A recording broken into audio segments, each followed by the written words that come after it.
anginalwazi ukuthi ube yisigebengu noma bengesona isigebengu ngoba ayibuyi ingane ezokutshelwa. Yabo mina first lokho, yabo mina lokho mina first ngiyakuphika. Yabo lokho ngiyafa, ayikho into enjalo. Mapolisa aseNanda kwiphondo laKwaZulu-Natal adubula abahanelwa abahlanu ngentseni yanamhlanje nekudala befunelwa amatyala ayamene nokubulala ukuzama ukubulala kwanokuphanga. Luphumeno Dlolazana uqoqo lwenziwe ngamapolisa kamasipala wesixeko saseRhawutini emva kokubanjwa kwabantu ababini kwindlu eseBryanston nekurhaneleka ukuba yathinjwa. The birthday of the ANC gives us more courage. It infuses us with more energy to do more work for our people. Mongameli we-ANC umnumzana Cyril Ramaphosa udlulise amazwi okuvuyisana neliqela ngokufinca iminyaka elikhulu-14 lasekwayo.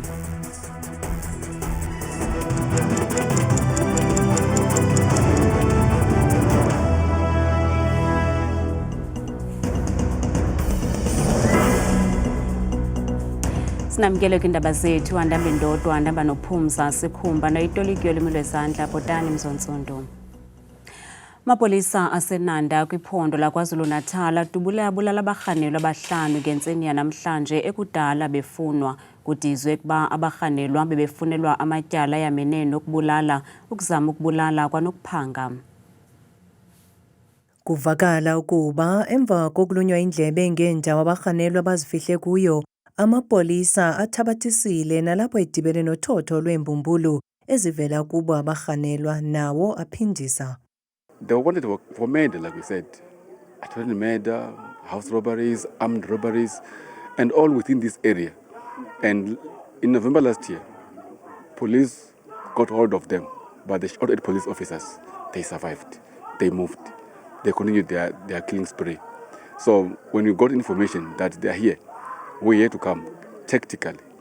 And just behind the camera, we announced that we are police, we are here. And they fired shots. Police had no choice but to protect themselves and people who are around here. You can see this house is close to other houses. So if there are bullets flying around, somebody who's asleep could be injured. So during that shootout, that's where all of them, 5, were shot and fatally wounded. And so far, we have found 4 firearms.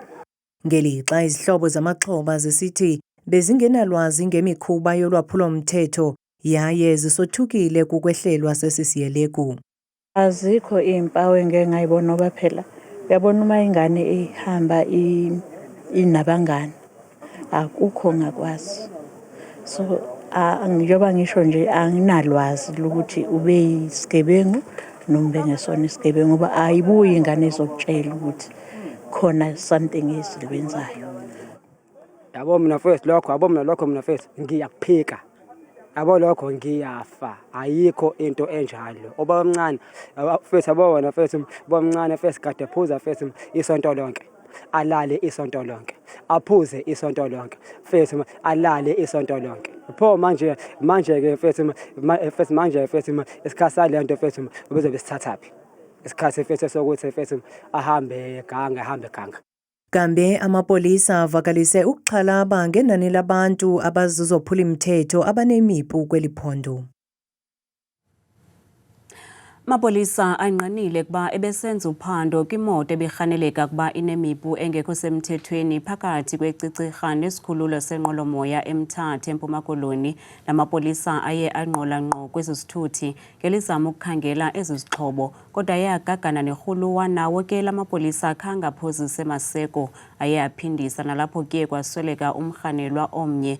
Isithethe samapolisa eMpuma Koloni uBrigadier Nobuntu Kantana ucacisa banzi ngeso siganeko. Kubhubhe umrhanelwa kwiphulo lamapolisa elibanjwe namhlanje kwindlela R61 phakathi kwecicirha nesikhululo senqwelomoya saseMthatha. NgoLwesine umhla we-8 January 2026 amalungu e-Tactical Response Team ebesebenza ngobuntlola malunga nesithuthi ekurhaneleka ukuba sibandakanyeka kwimipu engenalayisensi aye atyalwa. Malunga nentsimbi ye-12 isithuthi esihambelana nenkcazo siye sabonwa saza sabanjwa kwindlela u-R61 phakathi kweCicirha nesikhululo seenqwelomoya saseMthatha. Athe xa amapolisa esondela kule nqwelomafutha eze kuqoqa kwaphuma omnye umntu obekuyo waza wawavulela ngeembumbulu kwangoko. Amapolisa aye abuyisela umlilo ukuze athomalalise uhlaselo. Umrhanelwa uye wonzakala. Bonke abathathi-nxaxheba abafanelekileyo kuqukwa necandelo lophando lwamapolisa elizimeleyo IPID baye babizelwa kwindawo yexhwayelo. Iinkonzo zonyango olungxamisekileyo ziye zabhengeza umrhanelwa njengoswelekileyo kwindawo yexhwayelo. Iinkcukacha ezithe vetshe ziya kunikwa ethubeni. Ibanjiwe indoda ekholelwa ukuba ingungqondongqondo ekuthinjweni komzi waseBryanston eRhawutini namhlanje. Umlawuli wesixeko saseRhawutini uFloyd Brink uthi bafumene iinkcukacha kubantu abaninzi nabatyhola ukuba le ndoda ibiqokelela imali yokuhlala kule ndlu kubo. Ngethuba ebanjwa lo mrhanelwa ufunyenwe nomkhono wekati kodwa uye wawakhupha amaphepha okuba nalo mpu.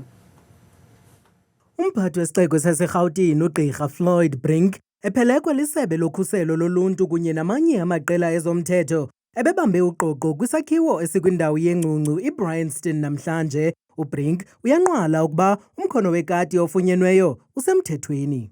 We managed to find what we now refer to as the hijacker. We managed to get 3 or so positive statements that really implicated this particular person that we took into custody, that he is the one that actually collected rent on this property. Indeed, they found a firearm on him. We've confirmed with the team in JMPD that indeed it seems like it is a legal firearm. Nangona esithi balunywe indlebe ngumntu oqokelela imali yerent ngokungekho mthethweni, uBrink weleke ngelithi luthotho lwezakhiwo eziseza kuqoqwa ingakumbi kwindawo zengcungcu eRhawutini. In Ward 102 and 104, we've got about 17 properties that we've started to investigate. Of course, in other affluent areas, similar issues are happening.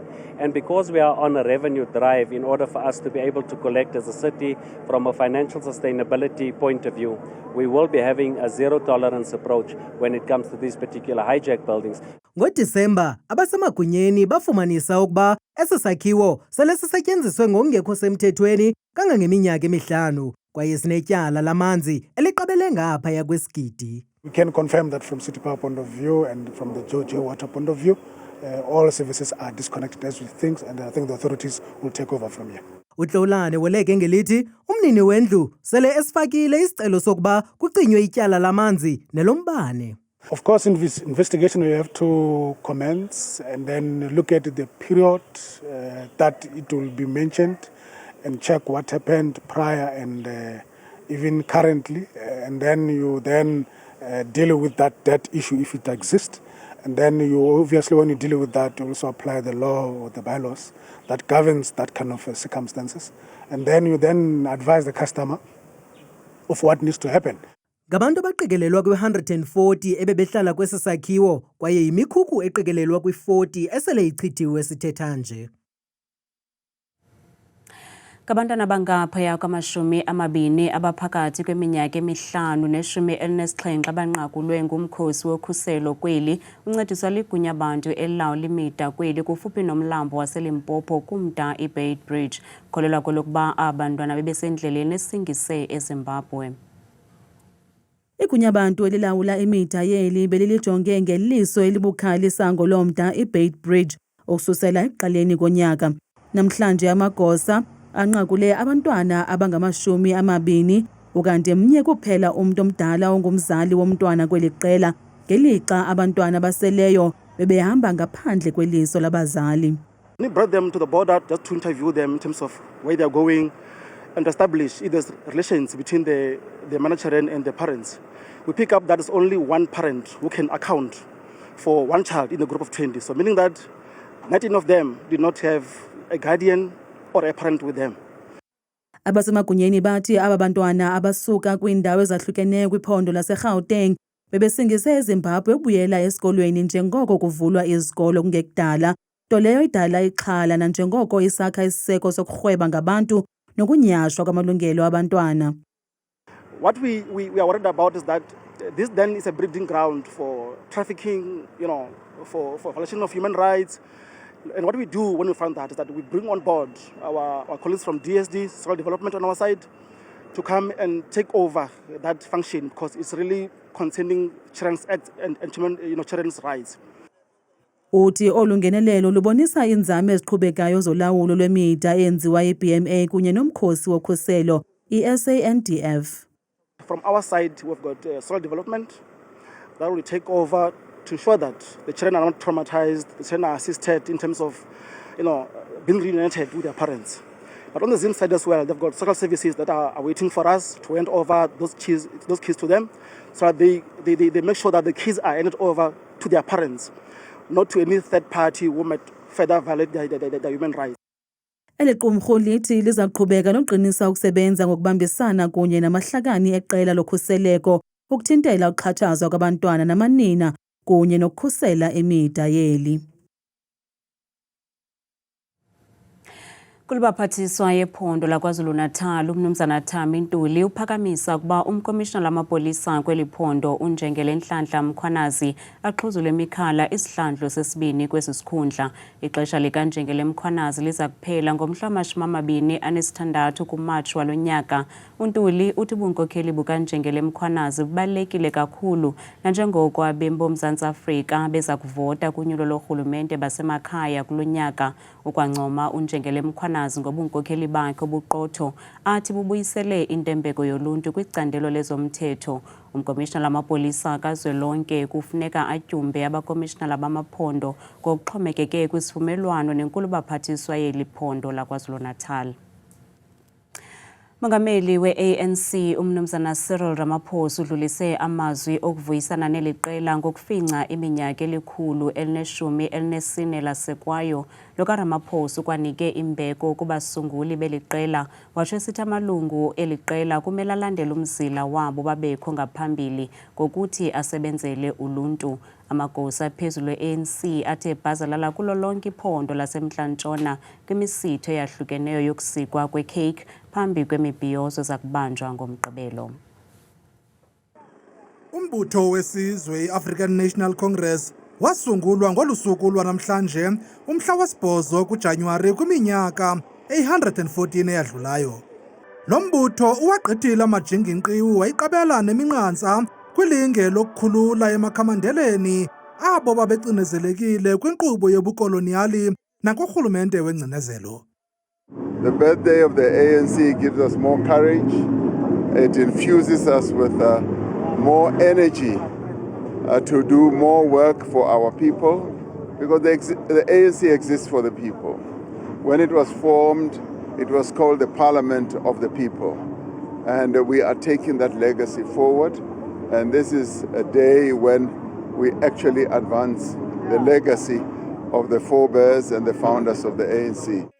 Ukanti ngaphambili inkokheli zeliqela zibeke inkatha kwidlaka lesithwalande negqala lomzabalazo ubawo uMoses Kotane nenkosikazi yakhe umama uRebecca ngelibonisa imbeko. Both of them were people of extraordinary discipline. And they were also people of rare humility and also unwavering devotion to the cause of the freedom of the people of South Africa. Umongameli Cyril Ramaphosa uqalele abahlali baseMoses Kotane ukuba i-ANC izaqinisekisa ukuba iza nezisombululo kuzo zonke iingxaki abajongene nazo. At local government level, at provincial level, and at national level continues to try everything it can to resolve the problems that our people are going through. Ukanti ke kulindeleke ukuba abathandi namalungu eliqela baphume mbombo zone zeli ngomgqibelo ukuya kwimibhiyozo yeliqela yokufinca iminyaka 114 neyaziwa ngeJanuary 8 statement eza kubanjelwa kwibala laseMoruleng eMntla-Ntshona. Imibutho yabasebenzi neyoluntu ibambe uqhankqalazo olungxamisekileyo ngaphandle kwendlu yozakuzo yaseMelika ePitoli namhlanje. Le mibutho igxeke kabukhali inyathelo lomkhosi waseMelika lokubamba umongameli waseVenezuela uNicolas Maduro nenkosikazi yakhe. Le mibutho ikholelwa ukuba inyathelo lelizwe laseMelika lophule umthetho wamazwe ngamazwe xeshikweni linyevulele ulawulo lwaseVenezuela kwanoxolo lwehlabathi. This bullying tactics, this rogue state element, actually what we now see is that the US has turned into state terrorism and it has attacked since the setup of the United Nations more than 70 countries. This is just unacceptable, particularly from a country that praises itself as the center of liberty. Usoli Mapayila ongunobhala jikelele we-SACP ukwathe imikhuba kaDonald Trump ixhalabisa ngamandla uthe esithi akukho nto ke ilizwe laseMelika elinokuyenza lilodwa. This is a worrying trend. Every country now is not free because this violation of international law and the incapacity of the United Nations Security Council and the United Nations system to reverse this thing, for instance, to take back President Maduro back to his country. It's a real indictment on the current texture. Okamapayila ke ukwagxeke ngamandla izigrogriso ezenziwa nguDonald Trump kwamanye amazwe. Of course, it's worrying everyone across the world because on the basis of a US president disliking you, like what he has said about us, which was completely lies and untruthful, you can then come and attack us, the same as they've done in Venezuela. But the bottom line is that they will not defeat us. The US is just but one country, we are many countries, and will become victorious. Uyisonge ngelithi umongameli Nicolas Maduro kuza kufuneka ekhululwe ngokukhawuleza okudibene nokungxama kwilizwe laseMelika. Bacimimlilo kumasipala ombaxa iNelson Mandela Bay kunye nomasipala waseKouga bathe gqolo ukulwa nomlilo wamadlelo oqale ngomvulo. Umoya onamandla kunye neemeko ezomileyo zaphembelela amadangatya asasazeka ngokukhawuleza kwiindawo ezinkulu. Abasemagunyeni bathi isekho imililo kodwa abasebenzi bawubeke phantsi kweliso elibukhali.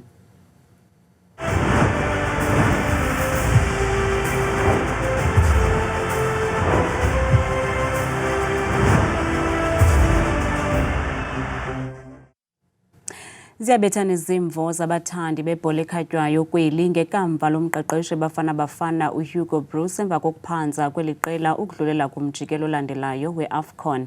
Bambi bathi lo kaBroos makapakishe imigodlo yakhe ahambe angayi kwindebe yehlabathi neli qela ngelixa abanye besithi makagqibezele umsebenzi wakhe omhle awuqalileyo neli qela leBafana Bafana. Inhliziyo zabemi beli zadandathekile emva kokukhiqwa kweqela leBafana Bafana iCameroon kwitumente yeAFCON. Omnye ukhomba omnye esweni ke kambe bakhona nabo bathi ibhatyi mayigcwala umoya kumqeqeshi weli qela uHugo Broos. Kodwa umphathiswa wezemidlalo kweli uGayton Mackenzie ulibekela tsola esithi akukho apho ayakhona uHugo Broos. Hugo Broos is going nowhere, and I want to make that clear. Hugo Broos is going absolutely nowhere. Nabalandeli ke bakhona abo bangahambisaniyo nezimvo zokuba makagxothwe umqeqeshi. Umqeqeshi akaqhubeke njengoba iSouth Africa seyiqualifyile kuAFCON yaqualify na kuWorld Cup umhlaba wonke jikelele sebayayade iSouth Africa nebalandzeli sebabuyile futhi etingudleni. Andivumelani msasazi noluvo lothi umqeqeshi makagxothwe, hayi makahamba asise kwindebe yehlabathi usebenzile ngoba asiqualifyise pha makanikwe ke lothuba azise pha. Nokuba kwenzeka ntoni ke kumqeqeshi ngaphambi kwendebe yehlabathi kodwa usemninzi umsebenzi ekumele wenziwe ukuqinisekisa ukuba iqela leBafana Bafana likulungele ukuya kwindebe yehlabathi eza kuqala ngoJuni neza kusingathwa ngamazwe amathathu aquka iMelika, iMexico neCanada.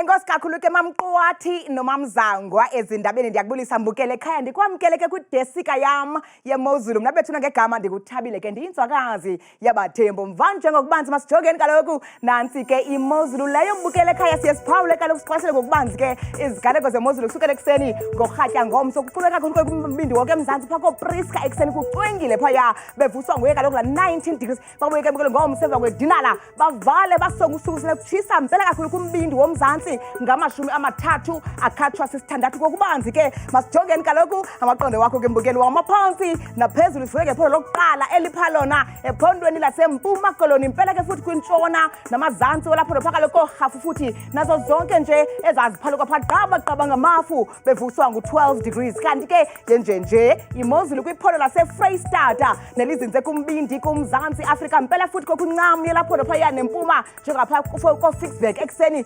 sezomvula zikhatshwa zindudumo yonke nje intsasa yangomso kanti ke baphila kanje futhi ke kwiphondo laphaya entshona koloni impela mbukelo wam ke kumazantsi nempuma yelaphondo Beaufort West umzekelo phaa xa bevuke ekuseni ngenxa ka-16 degrees khona ke inkwankca engephibiko kakhulu phaya ekuseni Northern Cape benje ngomso kurumani phaya kumantla olaphondo futhi ungabanda kubhudle nomoya ngokuqatha ngenxa yakhe kaloku mbukeli wam la 20 degrees naphaya koKimberley futhi kusabanda yonke intsasa yangomso kanti ke ithi imozulu kwelaphondo laphaya ko-Northwest mpela futhi ke kumantla nombindi olaphondo njengaphaya kaloku mbukele ekuseni futhi koMahikeng zizigaleko zemvula zikhatshwa zindudumo phaya ngenxa yakhe kaloku la 20 degrees kanti ke benjenje ephondweni laseGauteng impela ke phaa kumazantsi olaphondo futhi ko-Carltonville kwintshona yelaphondo phaya ko-17 degrees ekuseni naphaa koSprings futhi kumbindi olaphondo kwasekuseni phaa kuyanetha ngomso ko-16 degrees nyuka nam ngokubanzi sijonge iphondo laphaya kaloku eLimpopo mpela ke futhi kumazantsi nempuma yelaphondo Phalaborwa kwasekuseni futhi kunganetha phaya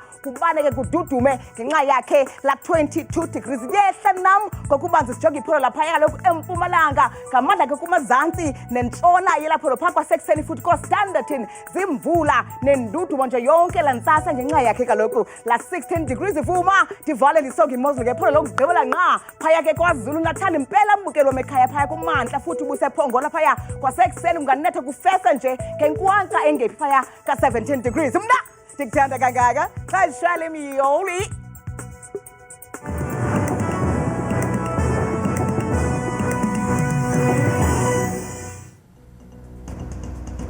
kamnandi mawethu.